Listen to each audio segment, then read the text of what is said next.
Right, it's another hashtag 530 live with Luke from LW Digital and myself from the Business Growth Academy and Coaching.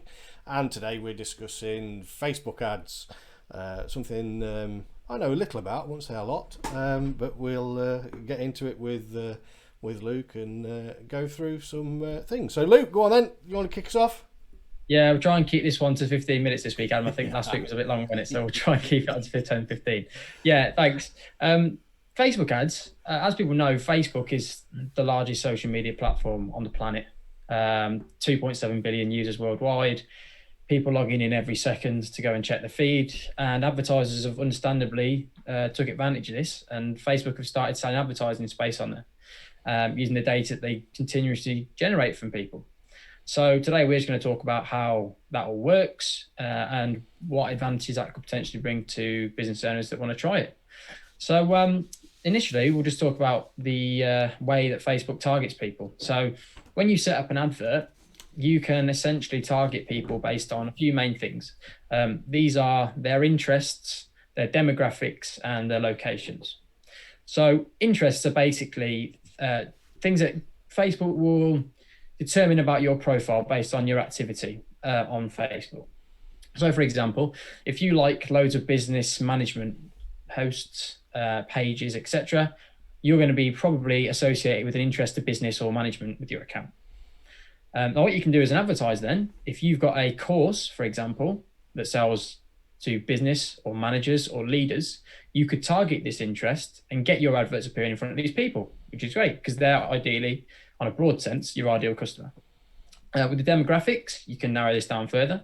So you can choose people by their age, where they live in terms of locations, and just literally hone it down to who your ideal customer is. So that's really, really great. Now, these things are obviously audiences which you're creating. And if you manage to find out through your testing, which we'll touch on in a bit, which audiences are great, you can save those and name them whatever you like and continuously target that audience. So by building in these aspects of interest, demographics, and locations, you can sort of find out which ones of your customers are being profitable and which ones aren't. Yeah, I know absolutely, because this is where I've run a couple of a few tests as we've discussed before, Yeah. and I've got different saved audiences for different products and Yeah. different products, different services that I'm going to advertise. Because there's things like as well when you get into the interest demographics. I mean, we were discussing around some of the stuff. I'm not going to go into too much detail on this, but I use things like interest in the Federation of Small Business. Yeah. But FSB or you can even do a website, or if one of the things is from a manufacturing point of view, even Chamber of Commerce or Make UK. So you can drive. You can get down into that finite detail because the detail that Facebook has on us is phenomenal. Yeah, and there's lots of different opinions on what size audiences are great and what size aren't. If you've got those sort of really niche interests like you've just talked about there, it might be worth, when you're targeting people, having a couple of those interests in rather than just the one. Yeah. Because Facebook ultimately wants you to send it to a number of people. And then, like I said, there's varying numbers of what the ideal audience size is. But, if you're looking over, I'd say around 400, 500,000 users potentially targeted, that's a great number to start, nice and broad, but not too broad because you know what their interests are like. But yeah, just finding those audiences that work for you, really. And like I said, the targeting on it, there's lots of different things you can do on Facebook, and it is about just finding which targeting settings work best for you. Yeah, no, yeah, it is spot on. And I think you can even do some of your own, like if you've got your own customers, you can drop your own customer You can email listing. look, But I'm not look going down alike. that route. They are, yeah, very, very, very, very useful, shall we say? Yeah, Potential gold mine, for businesses that are getting into Facebook ads, potentially using those lookalike audiences. The power that Facebook can do by taking a group of email addresses that you've uploaded, taking the data linked to those accounts, copying that, and then finding people with similar data as a brand new audience. Absolutely hugely powerful tool. And yeah, to set that up, if you can get that set up with an agency, it's something you can really, really use. yeah, definitely. Anyway, yeah, should we carry on? We say Yeah. should we do Might as well locations? touch on testing while we're here, because me and you have just talked about it. With your testing, as you know, your content is absolutely huge in what you test.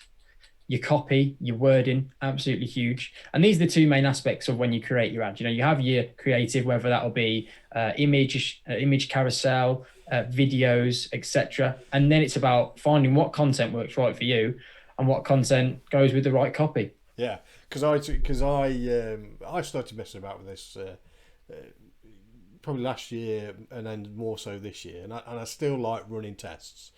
I don't know why it is. I think it's probably the engineer in me and some of the design of experiment stuff I've done within the manufacturing side. So I like running tests. So as we were just saying there, is I sometimes run a carouseling image and two static images with the text the same. Yeah. And then see how the performance, and then I'll have other ads that have got different texts but the same image to see how it goes as well. And I just keep testing like that and just seeing what works.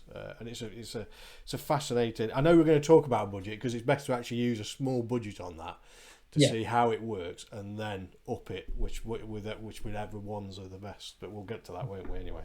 Agreed. Yeah, but that's the combination of your copy or text. People might know what ad copy is. That's essentially the text in your headline, your description, your advert, and that relationship with the creative, which is like your images, your videos, etc. Finding out what works for those is massive. But when you are testing, you don't want to be changing loads of different things at once. You want to be testing one thing at a time, because if you change 2 or 3 things and you get really good or really bad results, you don't know what's caused that performance to either increase or decrease. Yeah. So always test with just changing one thing at a time, whether that's your creative, whether that's your copy, and go from there, really. Yeah, absolutely. Because that's the one thing from design of experiments, when we do that, is you want to control. You want to be in control, so you know your inputs and your outputs. Yeah. So if you change one variable, what output is it given? If it has or hasn't, that can be both positive and negative. So at least you know and understand it. So yeah, absolutely spot on that one. Exactly. So what else we got then? So with your placements, haven't we? We're talking around placements. So placements. Again, these are basically where your adverts can appear on Google, on Facebook. Google was last week on Facebook. So within Facebook, there's a multiple different range of placements you can have. You can advertise on your news feed for people. So that means you can get your adverts appearing just like a natural organic post on the news feed. And as people are scrolling, they might not even notice that it is an ad because it can look that good and look that organic if you get your copy and your creative right. So that's really good, really, really popular, and one of I'd say the main placement on Facebook. But you can also target different places. So you've got the Facebook Marketplace. As people know, this is a growing thing. A lot of people now are selling on Facebook, and if you've got a product, let's say, you could get your product appearing on that Facebook Marketplace. That could be really useful to your business. You could also got the video feeds now on Facebook, and also Facebook stories as well. As people are casually scrolling through their connections and friends' stories, having an advert pop up there could potentially be a really beneficial placement for your business. But again, it's all about testing and depends what works well for your business. Yeah, because one of the ones that I've noticed in the past few days, I don't know whether it's because I've been looking for it or not, because I know we were doing this around Facebook, is when I've gone to, I think it's certain notifications within Facebook. As I drop down the notifications, it was in there. There was 2 adverts in the top corner as well. So it was actually running ads in there. And right column. Yeah, and then I also noticed Instagram as well. Now, because you know, I've not been on Instagram that long, but I've also started to notice the adverts within Instagram. And I don't know whether that's because we're having the discussion, so I'm more heightened to it. But yeah, so it is. Yeah, potentially. It does cut across so many platforms and so many different areas within Facebook. It is a good marketing place. Yeah. And while you mentioned that, Adam, we may as well touch on Instagram because I think, to be honest, having 2 separate lives on Instagram and Facebook is probably not worth it, because Facebook do now own Instagram. So the systems are very similar. So on Instagram, like you said, you can get in the news feed again. So as people are scrolling through, your ads can appear. But you can also get involved in the Instagram stories, again, as people are flicking through, or the Instagram Explore page. So the Explore page, as you know, is where people go to find new content that they're not already following. So when you go into that Explore area, let's say on Instagram, you're already open to new ideas, So having an advert appear in there for your ideal customer and then to see it in there, they're going to be already more open to finding out about new things. Whereas if they're on the news feed, you can weigh that up and say, well, are they going to be annoyed by seeing this advert? Again, you've got to test it. It's not always the case, but it's a useful thing to know that you can get adverts in that explore section. Yeah, definitely, absolutely. And also, just the final one on placements is the Messenger app. So obviously, Facebook, you've got your Facebook app, standard, scrolling through your screen, etc. But you've also got that Messenger app to communicate with people and message them. And within here, you can get Messenger stories, just like Facebook and Instagram stories, but also adverts that appear within the Messenger, should we say, boxes. So when you're messaging someone, obviously you can see the messages they're sending to you. And adverts now tend to pop up in there. So again, if you think that could be a good position for your product or service, you can always try out that placement and see what results you get from that. And as you say, it's from this marketing aspect. It's that we discussed it like last week in Google. It's that always be testing. So even if you don't think it is, probably might be worthwhile just testing it, just to quantify your thoughts and the output and the results, because you never know. Certain businesses might really do really well out of that. You never know. Yeah, absolutely. But yeah, absolutely. So now we're just going to touch on the type of campaign. So obviously within a business, it's all about your customer journey and getting people to move along your sales funnel. It's a lot of guru words in there, so to speak, but it's important, getting people in at the first stage all the way to the end and converting, So within Facebook, you can run different types of campaigns depending on what your objectives are. If you want to get people at the top of your sales funnel and get people on to your website or viewing your services and products, then you want to run an awareness campaign. And this is going to be selected either within the brand awareness or the reach goal. Okay. And all that does is basically Facebook will send your advert out to more people because they know that really not necessarily looking to convert them at this point. You're just looking to get your word out there. So you get more awareness for your budget, because Facebook's not going to be picky about who it sends it to within that group. The ones that are more likely to convert, etc. They're going to send it to everyone because they know you're not aiming to get conversions here. You're just looking to get your awareness out there. So that can be really useful at the top of that funnel. Moving down into the middle of the funnel, let's say, you're looking at your considerations and your leads. So with this, you could run adverts that look to inspire people to message you on Facebook. So encourage them to take consideration, ask questions about your products and service, etc. You can also use considerations and leads to get them to go directly to your website, to different pages that you've previously targeted them, and also maybe install apps that you've got, or just get views on a video and see which customers within your funnel are taking a real interest in your products and service, and that can be invaluable for retargeting them and trying to get them to convert down the line, getting that data on. Yeah, I know we could come on to retargeting in a minute, and so we'll come to that then. So conversions and sales. So that's one. You want to talk about this one, Adam? You might have a bit of experience on this one. You go, and then I'll tip it, because this is LW Digital on that side. Because to be fair, I do test all of it. Yeah, you do. Some of them are just like the brand awareness one. I'm just like, let's just go and run. Let's just see what happens. And then I, from a conversion and sales point of view, I'm looking for the click through and all manner of stuff from that. I'm not necessarily on the brand awareness, because I'm just getting the brand awareness out there. So but whether I'm right or wrong on that, I'm not particularly that bothered about the click through. It's just getting it out there. And I have. Generally do videos with that one more than anything, just to see what the impressions are like. So go. I'm waffling on. So conversions and sales then, from your standpoint. Okay, the bottom of your funnel now. So you're talking. This is the people that you've really educated. You've really got out there. They know about your brand, and here it's all about driving those conversions. Choosing this campaign type, conversions and sales. It's in the title. We're going to look to get conversions, get sales on your online store potentially, and drive people to that store and really, really push home the fact that you're so close to buying now, why not buy it? And this could be the stage where you promote an advert on Facebook, which gives them a discount code for an offer, for example, or an offer, and really let them know what your offering is and why it's the best out there. And again, at this point, unlike the awareness campaign type, Facebook is going to send this out to people that they think are more likely to convert than others.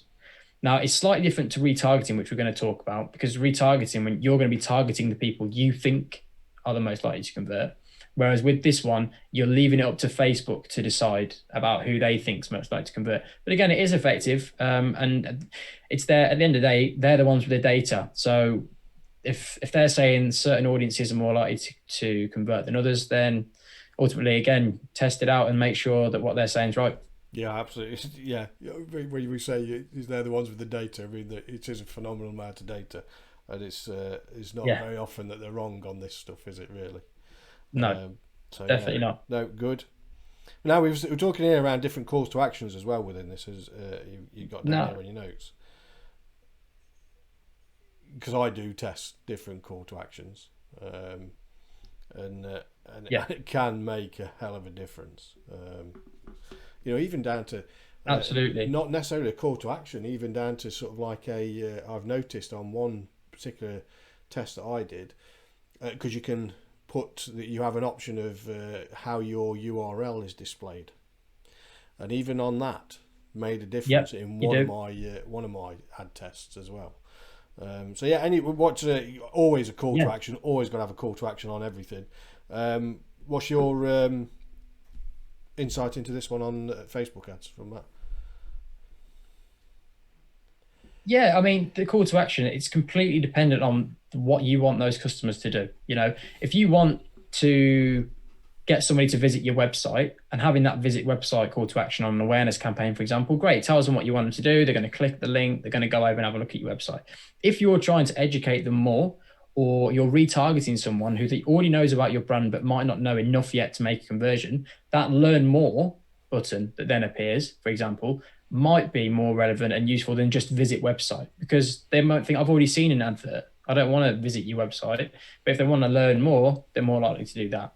Yeah. So again, it's just about picking what actions you want the person to take, whereabouts they are within your sales funnel, and going from there, really. Yeah, absolutely.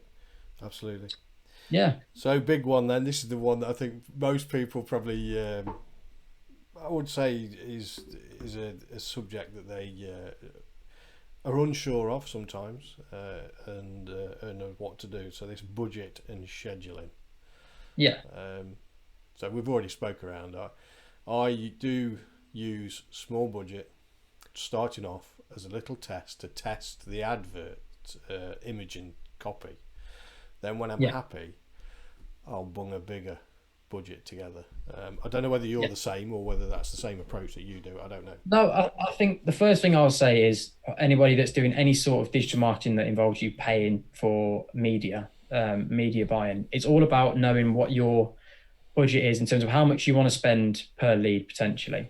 And it's not always going to be that figure. You're not always going to get, let's say, £5 per lead or whatever you want in your budget, but you've got to go in there and know yourself before you start, because it's always about learning and testing and learning and testing. There's no guarantee with any marketing within Google, within Facebook, that you're going to get an X amount of results unless you get it to a stage where you have an absolute ridiculous budget, a ridiculous amount of data that you've already tested on. So just go in with the thought process of, okay, how much can I afford to put into this and test it? Now, we were saying to me and you earlier before we came on about your test that you're going to be running this week. £5 a day is the minimum budget, I would say, to test, because it gets it out to a decent amount of people. But for a small business, that's an affordable amount, £5 a day. And remember that these tests, just because they are tests, doesn't mean you're not going to get any results at all, because you're already saying to Facebook, these people are my ideal audience, and you're just testing all the aspects of your advert and that targeting. So it's not like you're targeting people where the advert's not relevant for. You could still drive results within this testing phase.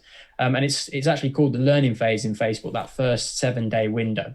Yeah. And you want to make sure that within that learning phase, you've got your targeting right. And you're just learning, like it says on the tin, really, learning about your audience and if it's working well for you or not. Yeah. And that's what I normally do, is I normally and once then a 7-day period I do on a test. And then when I go for a bigger budget, it's run longer. I do it for a little bit longer because I've got a bigger budget. Yeah. Sorry, Luke, absolutely. As soon as you're working, that's all right, mate. As soon as you know those audiences are working, then that's when you scale up and look at your return on ad spend and look to try and do that. That makes logical sense. So, just test and test and test. Get your testing sorted. Get that audience that works well, and then go from there and scale up once it's been profitable for you. So on the scheduling side, is there anything that we really need to discuss on that, do you think? I mean, I know you can... To be honest, I don't think so. I think we've covered it, haven't we? Yeah, because I Yeah. think with it, It's 7 days maybe for your test.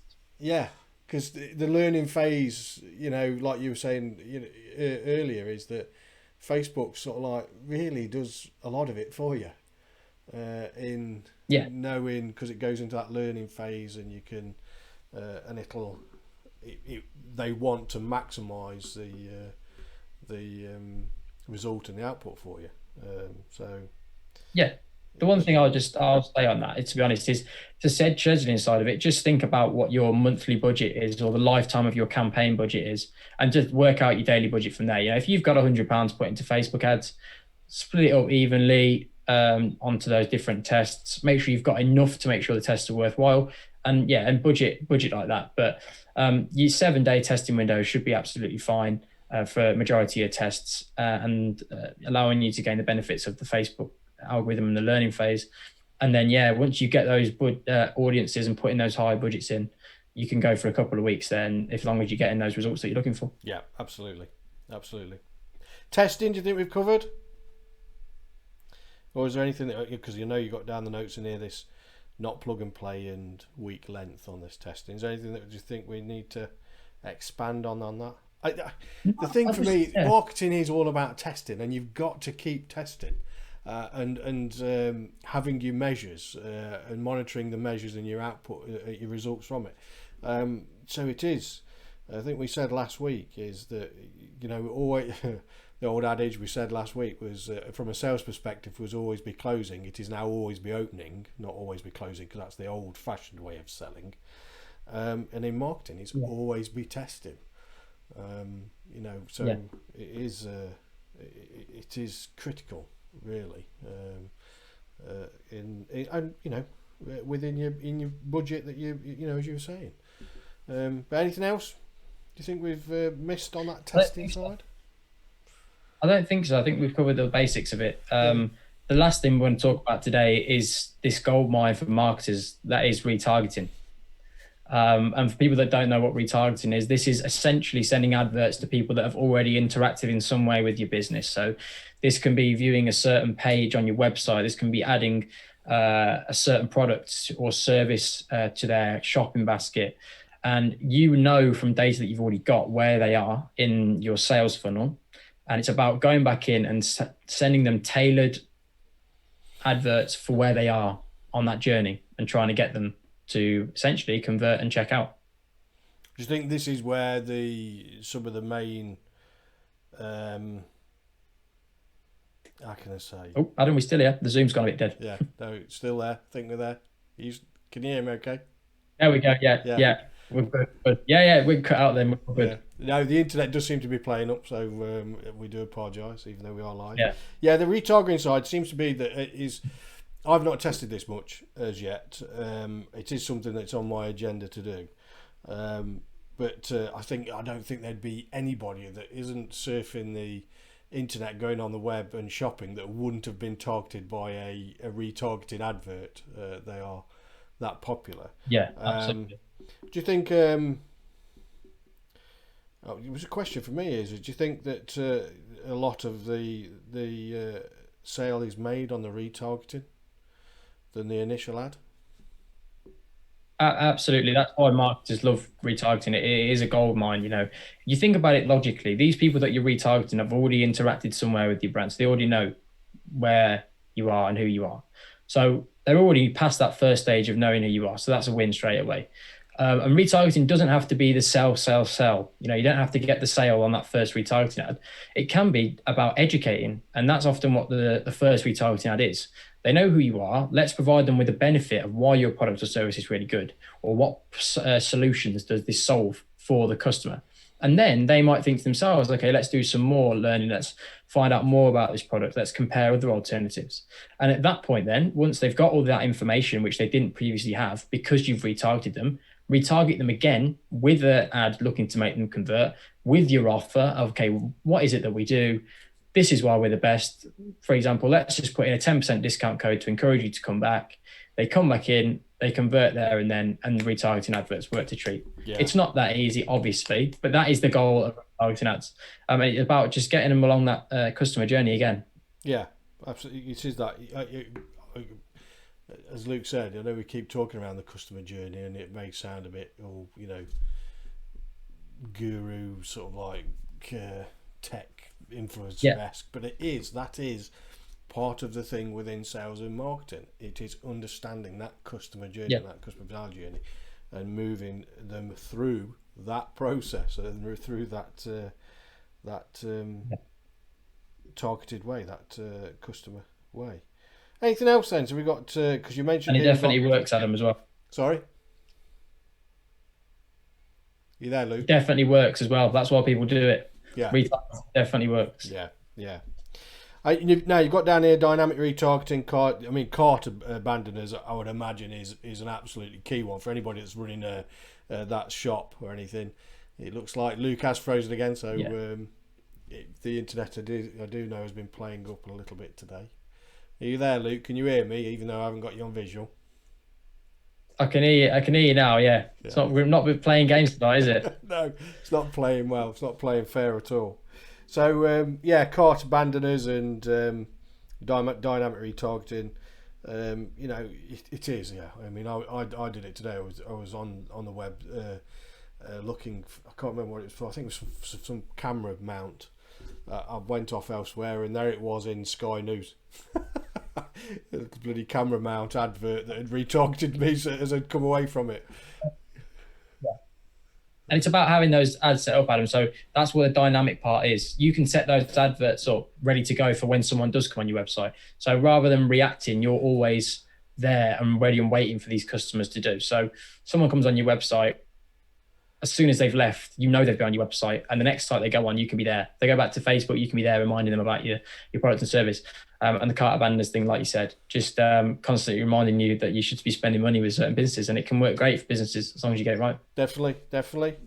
Well, I think that's it from what we've got on this. Wasn't it, from a basic point of view? Now, Luke, this is one of Luke's services that he does as an agency. So I don't know whether you want to put a little plug in or not. Why not? Yeah, why not? It's the first one we've done. If anybody knows any business owners that could potentially benefit from Facebook advertising and Instagram advertising, we offer free consultations at lwdigital.co.uk. So literally just send us an email or give us a call, and we'll happy to have a chat about any concerns or any marketing questions you've got. Absolutely. Top stuff. It is one of these things that when you get into, it does take time. So you can dabble and test yourself. I always do it because I always look at it from a business point of view of understanding and then passing on to somebody like Luke, who's more of the expertise for customers and clients, because it does take time, and a business owner doesn't necessarily have that time to spend on these. So go to an expert to test it, and let them deal with the ins and outs of it. So good, excellent. We're nearly half an hour. Adam. That's because I keep you talking, I think. It's not because you talk, I think that's all right. I keep you talking. But excellent stuff. Great. Next week, shall we do a surprise again, or shall we? What are you thinking? Any thoughts? We'll have a surprise again. Why not? Keep people interested. Yeah. It is, yeah. So this little 5:30 live is a little mini series on some of the digital marketing, digital strategies, and things like that we're looking at. So thanks again, Luke. Have a great week, and I shall catch up with you on Friday. Speak then.